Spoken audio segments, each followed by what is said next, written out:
Red strobes stutter across the lobby as security clamps Malik's arm. Upstairs, her vote hangs by a single click. Brielle meets her father's stare, thumb on the elevator button, breath counting. In 4, hold 2. Does she save the company from itself, or the man who taught her how to start? Before we dive in, make sure to hit subscribe, tap like, and share this video. The more voices we reach, the louder these stories become. And drop your city in the comments. Let's see where love finds us. The first thing Brielle Ashbourne did wrong was leave her father's gala early with a grin she knew would get her in trouble.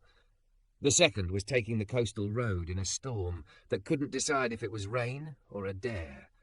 Lightning stitched the sky, the cliffs kept their counsel.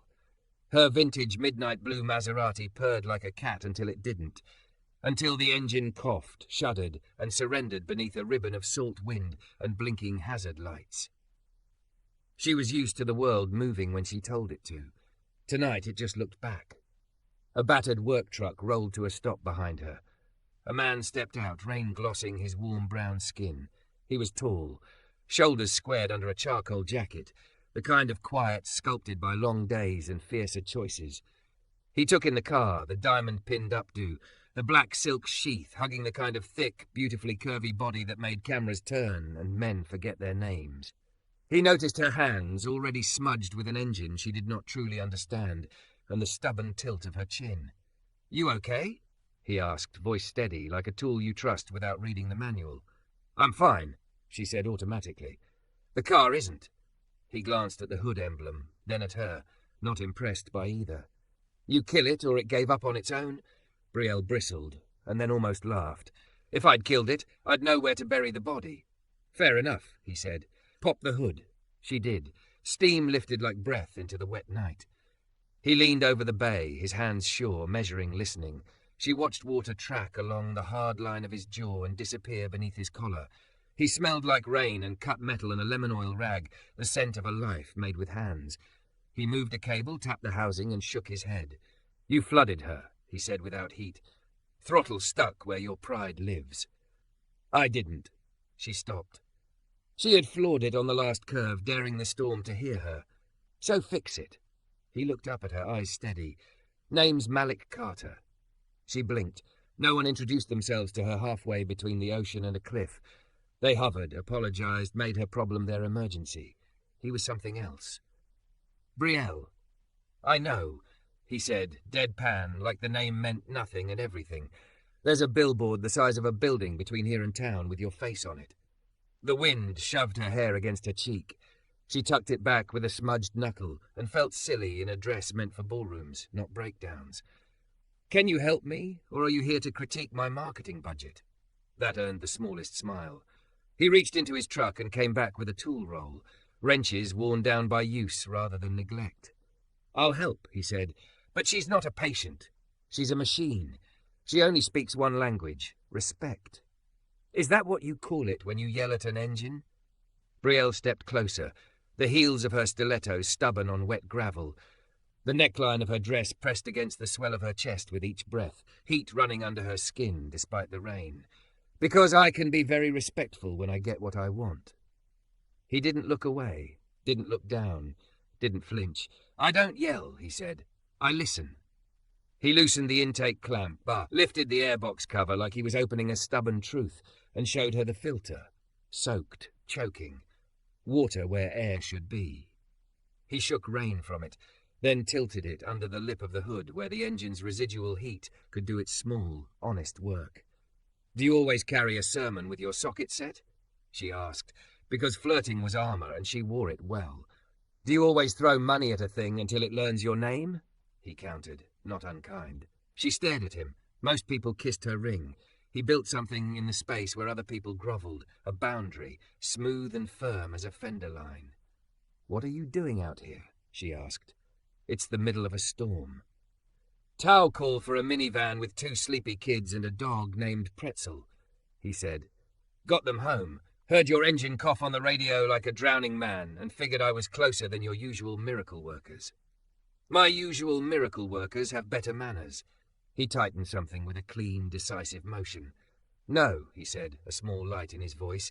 "They just invoice you for flattery." She should have been offended. She was curious instead. You run a shop in town? Carter's, third generation. I run it nights, my uncle runs it days. He set the filter back, seated the lid, and checked the throttle linkage with a careful thumb. You flood a carb, you don't drown yourself trying to prove a point. You give it air, you give it a second chance. His words snagged on something tender inside her. Brielle had grown up among men who believed second chances were for people too poor to make first ones count. She hadn't believed them, not exactly.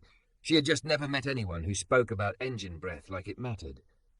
There, he said, stepping back. Try it. Soft, like you mean it.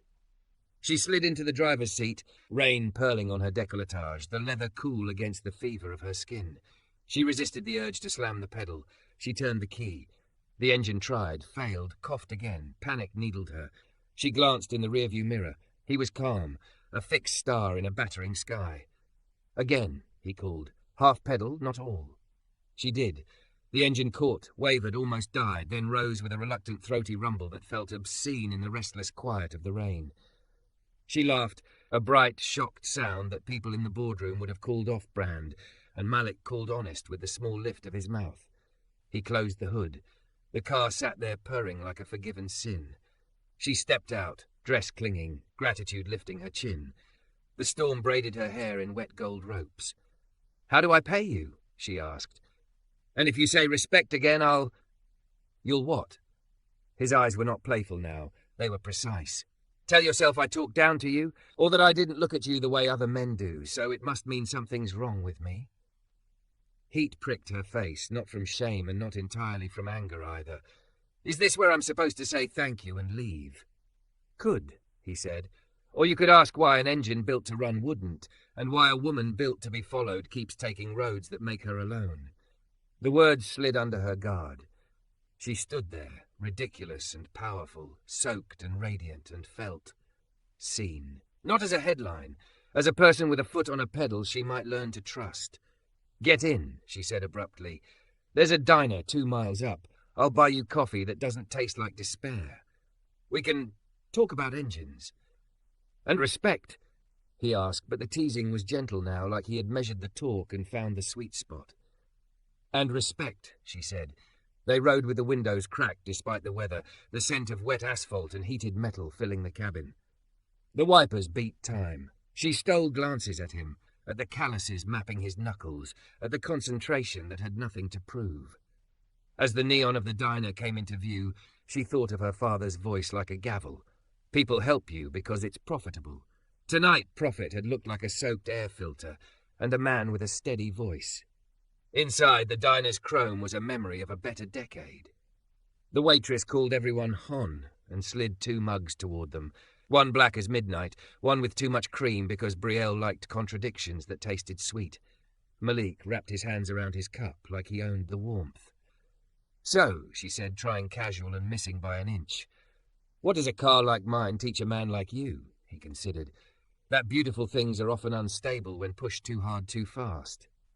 He lifted a brow. Applies to people, too. Are you calling me unstable, Mr. Carter? I'm calling you overfueled, he said, and under-aired. Too many opinions, not enough breath. She should have bristled. She laughed instead, surprising herself. The board would agree with you. They like me lacquered and silent. You aren't silent, he said. You're loud in the wrong direction. Lightning rolled its shouldered sound. The lights flickered and held. They ate pie. It tasted like an apology someone finally got right. He told her about the shop, about the day his father let him rebuild a carburetor and the first engine that started under his hands. She told him nothing and everything, about the glass tower and the way her own name in the lobby felt like an accusation instead of a promise. When they rose to go, the storm had softened into a loyal drizzle. He walked her to the car. You gonna baby her this time? He asked, palm light on the roof like a benediction. She looked at him, at the road, at the open door of a life that had been nothing but locked rooms and golden keys. Something reckless and careful rose in her throat at once, a dare tempered by a lesson she'd only just heard. If you can start me, she said, low, a smile that was almost a challenge, almost a prayer, I'll start us. For one heartbeat, the whole world went still. The rain, the wipers, the applause she heard from rooms full of strangers. Malik's gaze held hers. not surprised, not greedy, a mechanic measuring spark and fuel and what might be built if you started clean. "Careful what you promise," he said softly. Headlights swung across the lot, harsh and impatient. A long black sedan nosed in beside them, her father's driver. The back door opened. A shadow like an empire bent the night. "Miss Ashbourne," the driver said, voice polished to glass, "your father requested I bring you home. Now." Brielle's hand tightened on the door. Her engine purred. Malik stood easy, hands at his sides, not moving to claim and not moving to retreat. Between the steady idle and the waiting car, she felt the choice like a live wire in rain. The driver's umbrella snapped open with military efficiency, a black flower in the rain. "Miss Ashbourne," he said again, eyes sliding past Malik as if he were roadside debris. "Your father insists." Brielle felt the old leash at her throat, the tone that turned boardrooms into courtrooms. She lifted her chin. "Tell him I'm safe." "With whom?" the driver asked, polite as a blade. "With someone who listens." She slid behind the wheel. Malik didn't rescue or retreat. He held the space like a door she could choose. She chose. "Thank you, Henry. Go back." The driver's mouth thinned. "Miss Ashbourne, good night." She eased the Maserati into gear. Henry stood in the neon wash as they pulled away, already making a call. The ocean breathed black on their right. Malik said, "You sure you want the trouble that follows choices like that?" "No, I want the life that does," he pointed. "Left at the light. I want to look her over before she strands you again." "Her? You talk to cars like they're lovers?" "Partners," he said. "You don't own what you don't respect." Carter's garage crouched at the edge of the industrial district, bricks scabbed by decades. Malik unlocked the bay, lights hummed awake. The place smelled like oil and lemon, work, not performance. "Slow," he said. "Keep her under $2,000. She obeyed. Obeying a good instruction felt rebellious.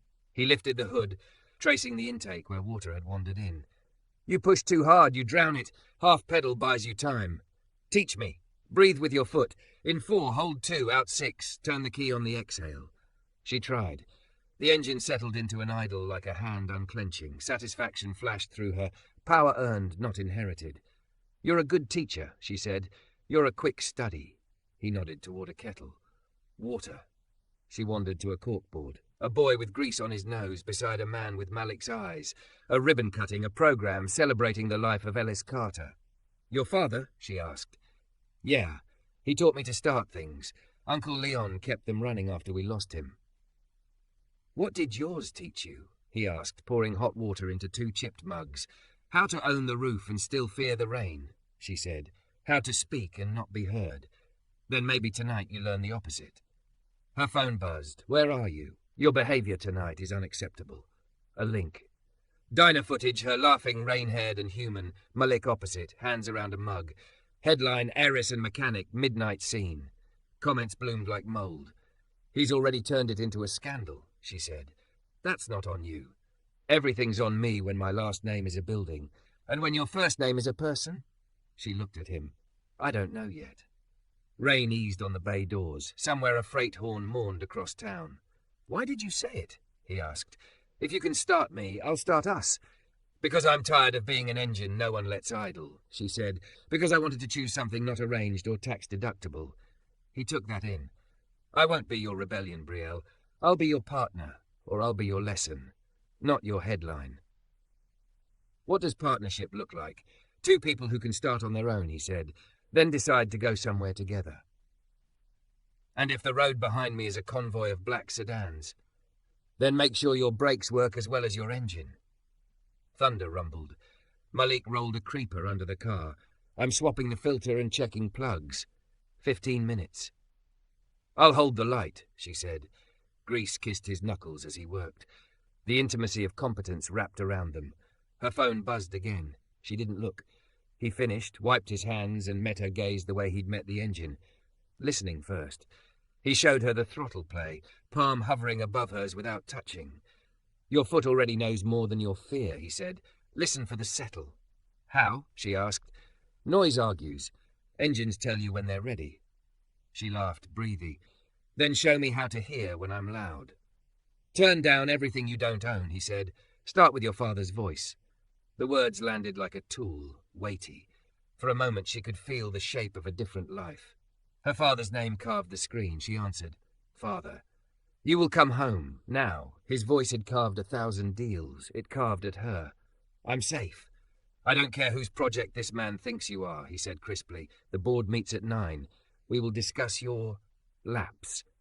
"I had coffee, Dad. You had coverage. Get in the car." "I'm in a car, my car." Silence hissed. "Don't mistake a spark for a fire." "Maybe I'm done mistaking a fire for safety." He hung up. Her pulse drummed. "Malik didn't say I told you so." He said, "Do you want to drive?" "Yes." It came out as breath and vow. They rolled the bay open. She did it exactly as he'd taught. In 4, hold 2, out 6, turn the key. The engine rose. Clean, willing. He climbed in beside her. They pulled into the street. Closed storefronts, a mural of hands, the slow blink of a crossing signal. Her phone face down stopped buzzing and started burning. For the first time in years, she didn't reach for it. Headlights washed the rear view, bright and insistent.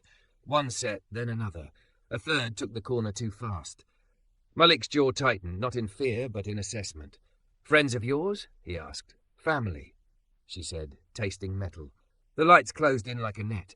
A sedan surged alongside, window lowering, a suited arm waving the universal signal to pull over. Brielle kept her hands steady at 10 and 2, breath a metronome she owned. "Half-pedal starts," she whispered. "What about full-pressure stops?" "Same rule," Malik said. "Breathe, choose." Blue strobes lit the rain ahead. "Don't forget to subscribe for more intense cinematic love stories. Your click helps us make the next chapter." It wasn't an accident scene. It was a checkpoint that appeared where no checkpoint had been an hour earlier. 2 cruisers angled to make a funnel of wet light, cones like orange teeth, an officer's palm up in the rain. In her rear view, the black sedan's closed rank, chrome grins in the storm. Brielle took a breath the way Malik had taught her. In 4. Hold 2. Out 6. "We're being corralled," she said. "Then don't stampede," Malik said. "Ease off. Let them show what this is." She rolled the Maserati to a measured stop. The officer approached, rain freckling his cap brim.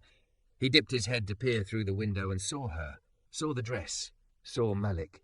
His posture changed by a degree you could measure if you had the right instrument. "License and registration, ma'am." "On what grounds?" she asked, voice even. "Safety check. Slick roads." "Is this about slick roads?" Malik asked quietly, "or about the 3 cars behind us?" The officer didn't answer. "Ma'am." Brielle handed over the documents without lowering her spine. The officer's flashlight travelled the cabin, paused on Malik's hands. "Step out of the vehicle, sir." "No," Brielle said before Malik could. "He's with me." "Not asking you, ma'am." The officer's tone tightened, polite, threaded with assumption. Malik didn't bristle. He set both palms on his thighs, open, steady. "Am I being detained?" "No, sir. Just a request." "Then we'll decline," Malik said, as if declining had always been an option. A high-window sedan door thudded open behind them. A man in a raincoat stepped out. Her father's chief of staff, polished as a blade, an umbrella like a movable ceiling. He didn't bother with the officer. He came to Brielle's window and lowered his voice to something that assumed obedience. "Miss Ashbourne, your father is concerned for your well-being. There's a car waiting to take you home." "I'm in my car," she said. "Be reasonable. You are trending." He slid a tablet toward the rain.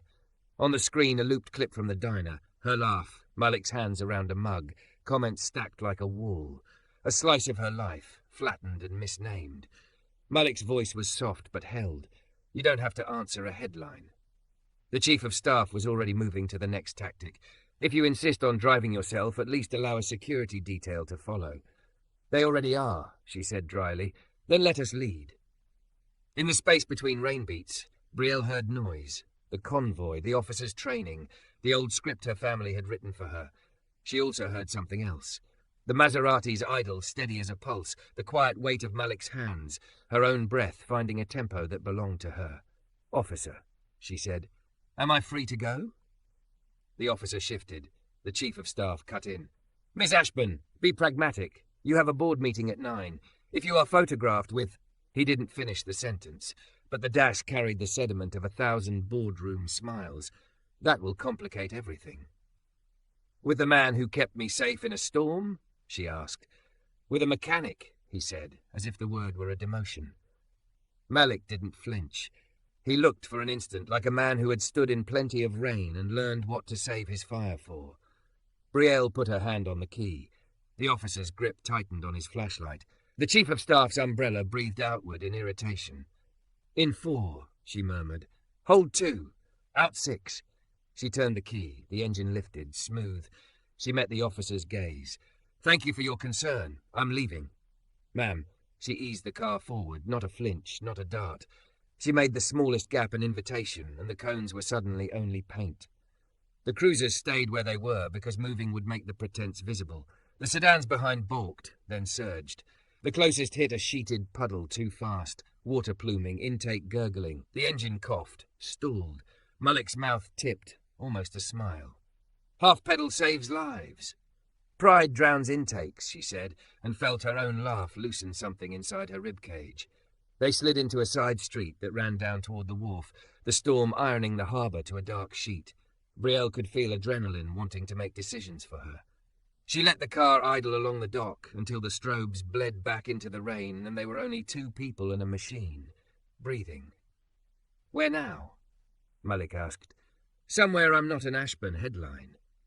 She turned toward the only place that fit, a low building with a mural of hands passing tools across a blue field. The Ashbourne Foundation had paid for the roof after the last hurricane. The neighbourhood had paid for the rest. Inside, volunteers were stacking sandbags against a leaky door, mops doing slow work. A teen with a green hoodie and a stubborn chin glanced up, eyes widening. "Bray?" She smiled at the name only people here used. "You keeping the river where it belongs, Jamal?"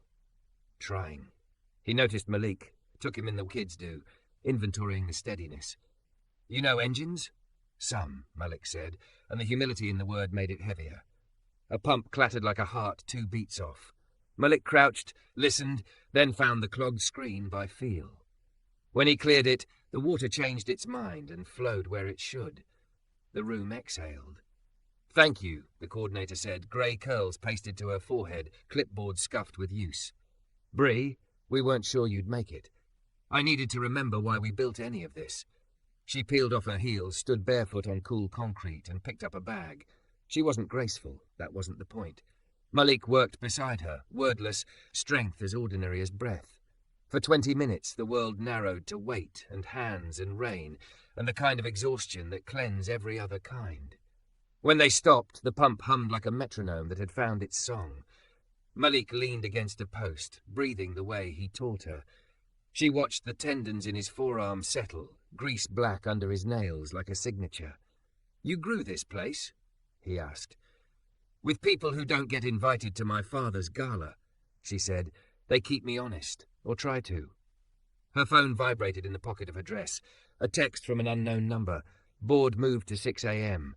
Stock dropped 3 points. Damage control advised, "Do not appear in public until we frame narrative." She almost laughed at the absurdity. They moved the meeting up.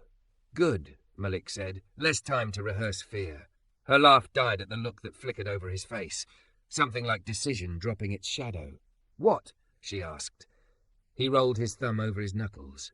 A habit, a grounding. "There's something I should have told you the night we met. I kept it, because I didn't want to be a weight you carried instead of a person you chose." "Say it."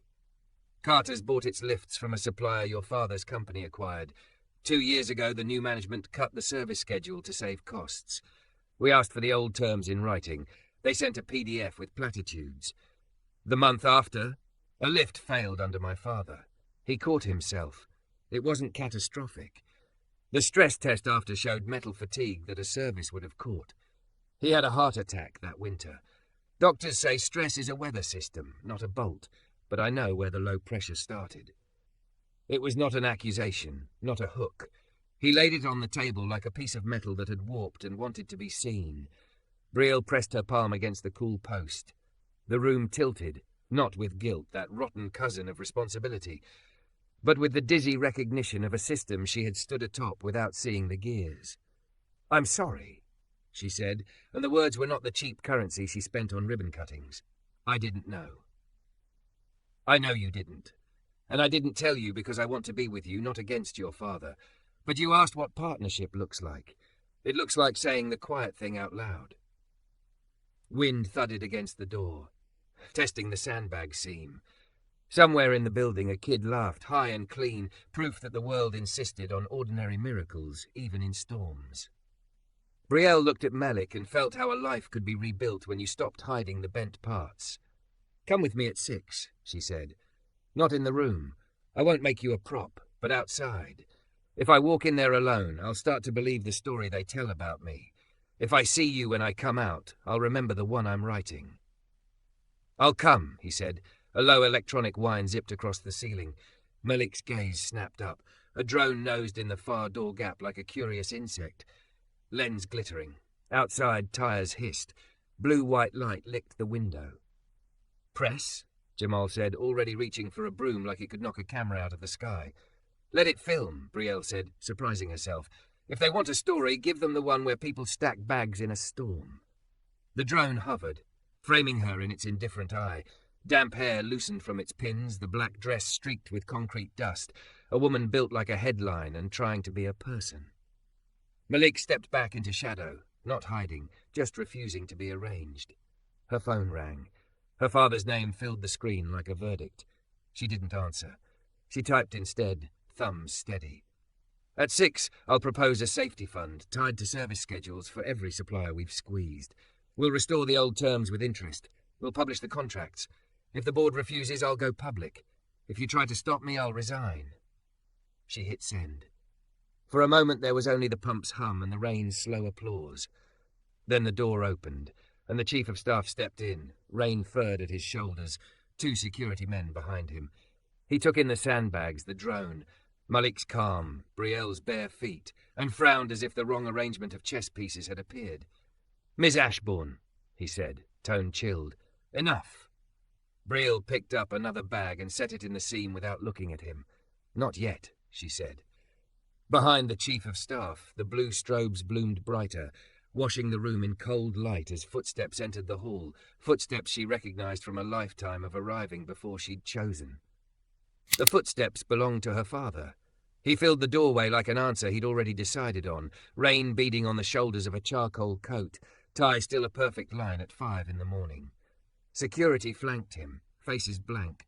The Chief of Staff pivoted aside, as if an eclipsing body had moved between them and the room. Brielle didn't stand. She finished setting a sandbag, palms white with dust against black silk. "You're early," she said. "You are off script." Her father replied, voice smooth enough to shave with.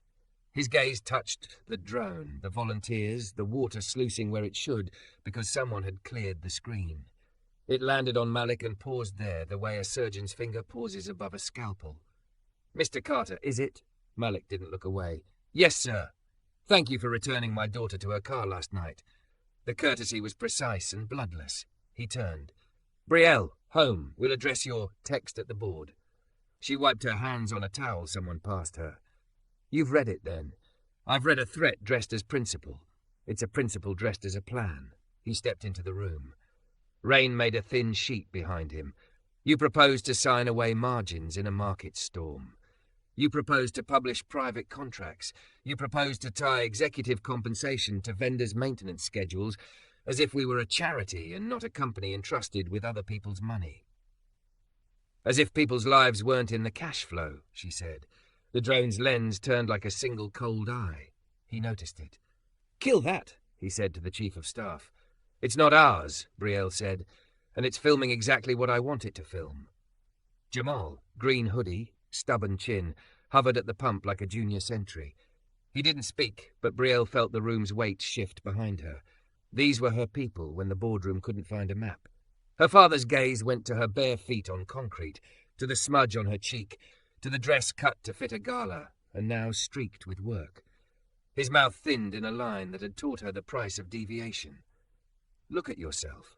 She did. She saw a thick, beautifully curvy woman in a black sheath, hair loose from pins, chest rising with breath she had finally decided belonged to her. She saw water flowing where it should, and a man who had taught her how to listen to engines and quiet. "I am," she said. "Are you?" He held her eyes a beat too long and then made a small gesture. Security shifted. Malik didn't move, but the air around him did. "No," Brielle said, steady. "They don't touch anyone here." Her father debated the cost of spectacle and stepped back a fraction. 6 o'clock, he said. Do what you came to do, then do what must be done. You will apologize for the optics of last night. You will withdraw your resolution. We will regroup. I'll apologize for flooding the engine, she said, not for learning the fix. His eyes flicked to Malik. Something colder moved behind them. You think this is about men and machines, he said softly. It is about power and time. I won't warn you twice, Brielle. She picked up the towel and set it on a shelf because her hands needed to put something where it belonged. Then don't, she said. Watch. He turned and left. The chief of staff gave Malik a look like a receipt he meant to collect later and followed. The wind leaned against the building. The pump kept time. Brielle exhaled in 4, held 2, let it out in 6. Her hands trembled when the breath was gone. Malik's didn't move toward her. He only asked, You good? No, but I'm ready. He nodded. Then let's get you to 6. They left the volunteers with coffee and a promise to come back. Outside, dawn tried to happen through a gauze of cloud. The Maserati's skin was an animal warmth waiting under rain. Brielle drove the way he'd taught her, breath first, then motion. On the tower's curb, Malik cut the engine and looked at the lobby doors reflected long in wet stone. You said you don't want me inside. I don't, she said. I want to see you when I come out and remember the room I answer to. He smiled, small and real. I'll be where you can see me. She glanced at his collar. Can I? She lifted a hand, left it above the fabric. Yeah, he said, and the permission landed between them like a soft, sturdy bridge. She straightened the fold. You look like a problem about to be solved, he said. She laughed once. You look like the answer I can't weaponize. Good. He touched the roof of the car with the same benediction he gave engines. Go start them. The elevator skimmed upward. The boardroom was glass over city. Water, cranes, a grey seam of dawn. Directors arrayed like a chess set. CFO with red-rimmed eyes and a hedge of spreadsheets. General counsel cool as a marble step. PR head already grieving something. 2 independents who remembered when the company made tools nobody apologized for. Her father at the head, hands folded on leather, face a monument. Miss Ashbourne, he said, as if last names were the only names that mattered. We're ready. So am I. She set a single folder on the table and the room rustled with the offence of paper in a digital church. She didn't start with the drone clip or diner photos. She started with a list of part numbers and service intervals. A picture of a lift bolt that had failed beside a calendar where someone had drawn a check mark where the last service used to be. She told the story of a pump at a storm shelter that cleared only when someone who knew what to listen for put fingers to screen and heard the drag. She showed a graph not of stock price but of injury claims against vendor contracts over 3 years, a curve that rose exactly when margins smoothed. Air before fuel, she said. Breath before acceleration. Maintenance before profit. We are not a charity. We are a system. Systems fail when you starve the parts that keep them alive. PR winced. CFO massaged a temple. Her father watched without blinking. She laid out the resolution. Restore and enforce service schedules. Tie executive bonuses to safety compliance metrics. Establish an independent safety partnership fund seeded with 10% of executive incentive pools for 3 years. Publish vendor contracts for maintenance clauses and service cadence. Commit to a quarterly report signed by a third party. She ended with the only leverage she had left. If we will not do this in here, I will do it out there. I will resign and take the story with me.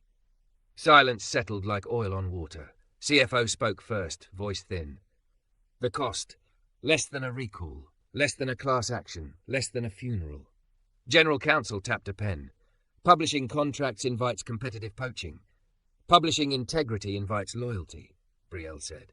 One independent director, Miss Reyes, who had built a small shipping outfit into something that outlived a hurricane, leaned forward. You've been ornamental too long, Miss Ashbourne, she said. I am tired of ornaments. I move, we vote. Her father's jaw flexed, the only visible crack in a granite. Second, he said, and the word shocked the table before he added, with recommended amendments limiting publication to redacted clauses. Noted, General Counsel said. We can separate those questions. The screen on the wall lit with names and boxes. Yes, no, abstain. Brielle felt the old panic reach for her and the new breath push back. In 4, hold 2, out 6. She ticked yes. CFO hesitated, glanced at her father. No, abstain. Yes. Mr. Long, the other independent, yes. General Counsel, cautious yes with Counsel's comments appended. 3 yes, 1 no, 1 abstain, 2 yes with caveats. Her father's vote would decide whether the publication clause went forward, but the fund and schedule had the numbers. She felt her bones loosen around relief. Then on the lobby feed in the corner, a splash of movement. Security at the glass, a familiar jacket, open hands, a chief of staff saying something with a smile that wasn't a smile. Malik. 2 guards angled to box him from the doors, though he wasn't trying to enter. One reached, not rough, but proprietary. Malik's spine stayed easy and straight. He shook his head once. The guard's hand closed anyway. Brielle's thumb hovered above her phone. "Excuse me," she said, but nobody heard it over the sudden throb of fire alarms stuttering to life. Red strobes washed the glass, smearing the rain. "Someone pull an alarm?" PR snapped, half rising. Sprinklers didn't cut. It was a drill, a stall, a move. The chief of staff on the feed was already herding lobby traffic to the side where cameras wouldn't see well. Security's grip had moved from Malik's sleeve to his forearm. Her father glanced at the feed and then at her. "Stay. We finish the vote and clear the floor." Her pulse went hard and slow at once. She saw Jamal in her mind, pulling a clogged screen with fingers and breath, water going where it should when you honoured the simple rule, air first. "Call it," Ms. Reyes said. "We have enough to pass the fund and the schedules. Publication can." Brielle's chair scraped. She stood, the room tilted around the axis of her. "You have enough without me," she said. "Record my yes. I'm done letting other people put their hands where they don't belong." "Brielle," her father warned, the name a blade. She walked to the door. In the feed, security turned Malik toward the exit with a careful insistence reserved for getting rid of problems without bruises. He didn't resist. He didn't play to the camera. He simply looked past them, up through the revolving doors into rain that had begun again like the sky exhaling. The elevator chimed. The alarm lights pulsed. Her father said, "If you walk out of this room, you don't walk back in." She pressed the down arrow with a bare finger and held her own gaze in the mirrored doors as they opened on a narrow box that smelled faintly of citrus and money. "In 4, she whispered to herself. "Hold 2, out 6. The doors slid closed on the boardroom, on her father's fixed stare, on a vote still blinking, on a life arranged like a showroom. The car dropped. When it opened, the lobby was awash of red strobe and rain light. Security's hands were still on Malik. Brielle stepped forward. "Take your hands off him." Security hesitated, but only for a breath. The taller guard loosened his grip first, hands sliding from Malik's forearm like a gear disengaging. The other followed, palms up to show compliance, eyes flicking toward the mezzanine, where executives lined the glass like a jury in suits. "Thank you," Brielle said, voice steady enough to steady the room. "No one lays hands on guests in this building without cause or consent. Period." The chief of staff began a sentence designed to sound like policy. She lifted a palm. "Stop. We're done with choreography." Her gaze went to Malik. "You okay?" "I'm good," he said, and meant it. He rolled his shoulders once and let them settle where they lived, easy, aligned. Red strobe slowed, then stilled. The alarm died in a final hiccup. On a nearby monitor, the boardroom feed blinked back to a grid of faces. Her phone vibrated. "Miss Rye's fund passed. Schedules passed. Publication, yes, with redactions pending council review. CFO, no, PR abstain. GC, yes, your vote recorded. Meeting adjourned on alarm. Reconvene 10 a.m. to ratify." Brielle exhaled in 4. Hold 2. Out 6. Something unclamped inside her chest. Cameras found her anyway. A pair of local reporters had slipped in with the morning deliveries. A mic appeared, hungry. "Miss Ashbourne, do you have a comment on the video from last night? Are you resigning? Is this man your—" "This man," she said, nodding at Malik, "kept me safe in a storm and taught me the difference between noise and signal." She faced the lens. "We just voted to restore full maintenance schedules across our supply lines and establish an independent safety partnership fund. We'll publish the relevant contract clauses so vendors and customers know exactly what we stand on. It will affect bonuses. It will improve lives. That's the story." The reporter blinked, recalibrating. "Is this in response to the viral clip?" "It's in response to a clogged screen and a failed bolt," Brielle said, "and to a culture that confuses acceleration with leadership. We're correcting that." Behind the cameras, a glass door sighed open. Her father stepped through with 2 directors in tow, tie loosened by 5 molecular degrees. His eyes took in the arrangement. Reporters, security at parade rest. Malik unrumpled, his daughter holding the room without flinching. "Miss Ashbourne," he said, as if testing the temperature of a word. A word. She kept the distance. "Here is fine." A beat. He inclined his head. "The fund and schedules we will proceed. Council will draft publication parameters. We will also need a narrative that reassures the market this is disciplined stewardship, not theatre." "It isn't theatre," she said. "It's maintenance of machines, contracts, and trust." His gaze slid to Malik and back. "Mr. Carter," he said, the politeness now with edges sanded down. "My office will be in contact regarding the lifts your shop uses. We will restore the old service cadence, retroactive from the day it was cut."